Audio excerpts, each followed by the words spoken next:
Seeing's believing, or so the saying goes, and in fact, I agree. I don't see how anybody knows anything at all without evidence and reason. To believe without proof is just mental treason. Yet it's this kind of faith the religious have in God, a kind of mental gymnastics that I find quite odd.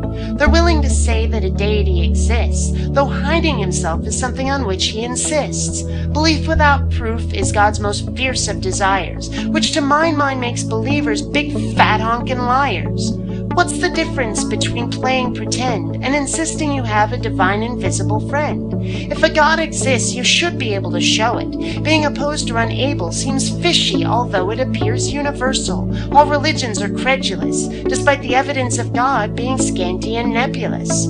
If you believe in something, not religion alone, on such scanty evidence, you deserve to get shown as a credulous fool with chowder for brains. And don't come crying to me if anyone complains that your worldview is faulty and you believe without cause. After a while, that should give you pause to consider your position. Have you quite thought it through? How do you know that what you're believing is true?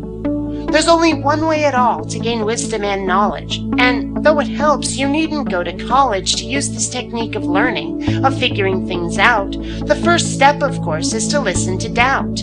Don't just believe, stop and make sure. With evidence and reason, you needn't endure the ridicule of others, because you'll have explored, separated fiction from fact, made your beliefs in accord with reason, reality. Instead of fantasy delusion, you've brought your thoughts to a reasoned conclusion.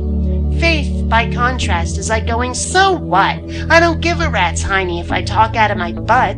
Faith isn't knowing, faith is unwarranted belief. Whether you're right or you're wrong, you may still come to grief because all you've done is guess. You don't actually know. And unarmed, without truth, into danger you'll go. So for crying out loud, please abandon that behavior.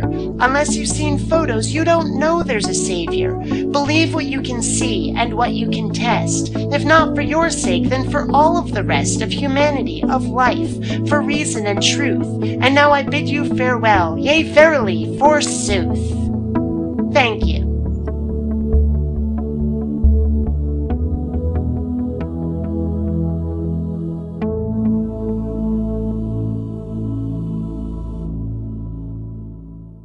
Please take the time to rate this video. And hey, if you dig what I do, subscribe.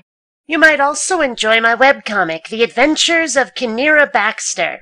You'll find a link in the info bar. Not rating videos has been shown to cause obesity, acne, and male pattern baldness in laboratory rats.